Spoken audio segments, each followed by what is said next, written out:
Hanggang ngayon ay pinagtatalunan pa rin sa social media ang hindi nga pagkuha ng Milo kay Carlos Yulo, gayong ito ay nag-uwi ng 2 medalya mula sa Olympics, kung saan ay talaga namang napakalaking karangalan sa Pilipinas. Habang si EJ Obuena naman din ay sobrang galing din sa kanyang larangan at katunayan itinanghal siya sa pinaka magaling pangatlo sa buong mundo. Parehong magaling, parehong karapat-dapat, pero bakit nga ba si EJ Obuena ang pinili ng Milo? Anyway, may naging sagot po dyan ang Bulgar. Sa kanilang artikulo, narito ang ibinahagi ng nasabi nga pong kolumnista na si Pablo Hernandez.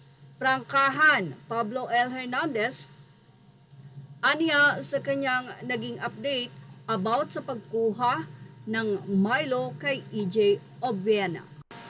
Aniya, dahil daw sa bad image na nakita ng publiko tungkol sa kawalan niya ng respeto sa kanyang ina at pagtatakwil sa buong pamilya niya, ay tinanggal na si 2 gold medalist gymnast Carlos Yulo bilang endorser ng Milo Philippines. At ang ipinalit sa kanya ay si pole vault athlete EJ Obuena na may good image.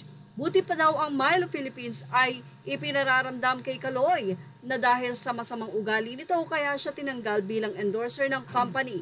Hindi tulad ng ibang kumpanya na tila kinukonsinti pa ang kawalan nito ng respeto sa ina at pagtakwil sa buong pamilya. Yan po ay mula kay Carlos. Yan po ay opinyon ng nasabi nga pong kolumnista ng Bulgar na si Pablo Hernandez, kung saan ay may mga sources kung bakit nila nalalaman. Sa ngayon ay wala pang statement ang Milo at hindi naman sila nagsasalita pa kung bakit nga ba until now ay tila walang parangal na ibinibigay kay Carlo ang nasabi nga pong sikat na inumin. Sa ngayon, yan ang nakikita dahil na nga rin sa issue ng family.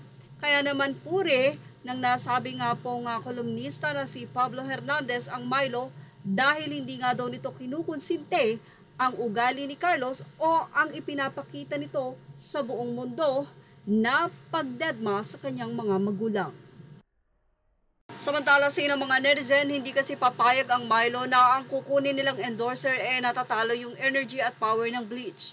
Dapat full energy at good vibes kahit tapos na ang competition. Hindi yung biglang lupaypay at mukhang na-hypnotize ng kulto ng Bleach. Say naman ng isa, baka isipin ng mga netizen dahil sa pag-inom ng Milo kaya nagka-amnesia si Kaloy, nakalimutan ng kanyang pamilya.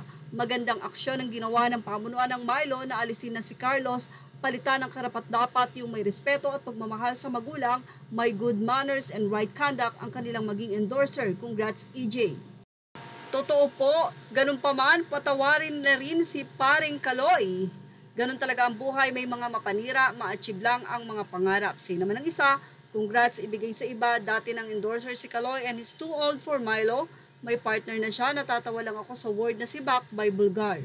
Tuwang-tuwa at enabled naman ng mga thunderbolts and lightning, very very frightening. Say pa ng ilang netizen, nila, tignan na lang natin sa DepEd kung mailalagay sa storya ng mga nagbigay karangalan sa Pinas Sports. Kawawang Kaloy, siya pang lumalabas na nagtakwil at walang respeto sa magulang.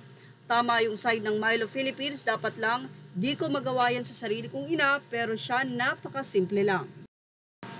Say pa ng ilang mga netizen, bakit yung si Villegas at Pestesio di nila kinonsider, maayos din naman sila sa pamilya nila.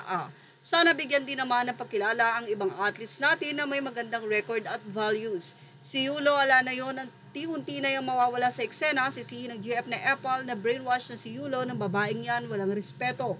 Mabuti nga na sinibak si Kaloy ng Milo Philippines. Talagang bad image si Kaloy dahil tinakwil niya mismo ang parents niya. Magaling ka lang sumungkit ng gold sa pagka-gymnastic mo pero bagsak ka sa pagiging golden boy at golden heart para sa magulang o pamilya mo. Diyan ka Kaloy nagkaroon ng bad image. Wala ka sa kasabihang family first before others. At iyan ang ating showbiz snap update. Thank you for watching. Images are all credit to the rightful owners.